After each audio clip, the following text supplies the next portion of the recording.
Ukaona mweya unoramba muchato, ukaona mweya unorambidza kuchata nemukadzi wakabvisira mombe ukarora, mweya wechipfambi ndiwo mweya wechipfambi wokuhura, mweya wokutora vanhu pachena mahara musingabhadhare, ndiwo mweya watiri kunetsana nawo watida kubvisa, mweya wechipaina paina iwo. Unotaura iwe kuti kuchata zvakarambidzwa nengirozi yedu kubaba Johani, zvakarambidzwa namutumwa anorambidza kuti uchate nemukadzi wako, asi kutora akadzi 4488 ndo zvakanaka. Mwari wenyu namataimeka, Mwari anenge kupinda zvigure, Mwari wana ndunge, Mwari unenge wozvinyaunyau, hatimufarire. Mwari wokuda kurepa, Mwari wokutora timaanda 16, Mwari wokutora timaanda 8, ndo Mwari wenyu wokusada kuchata.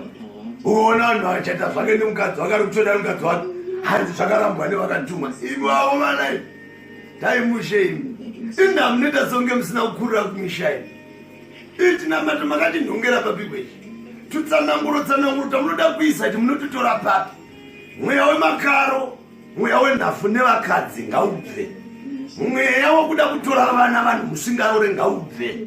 Mukoro uno wemabhondi wemaRTGS, mukoro uno wezimudhansoro, mukoro weZimbabwe, ndo moda kuti imi mutoro vanhu mahara. Hana mataimeka chimwari chenyu madzibaba nandidibwe usati chemahara chakaora. Unomboziva chinhu chose chemahara chinopiwa mahara, either mazitye zvakapfekwa kudhara kana kuti zvinhu izvo zvakaora kana zvinhu izvo zvatoisire zvaexpire.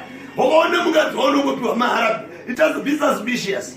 Mukadzi chaiye anogarika naye unobvisa pfumo oroora. So mukadzi wokuti unochata, mukadzi wako womumba, kotoda kunyepera vanhu kuti he susu zvakarambwa netsvimbo mutauro kumba kwenyiko. Satiite izvozvo. Ndatenda ndini Echo 1 baba Echoes.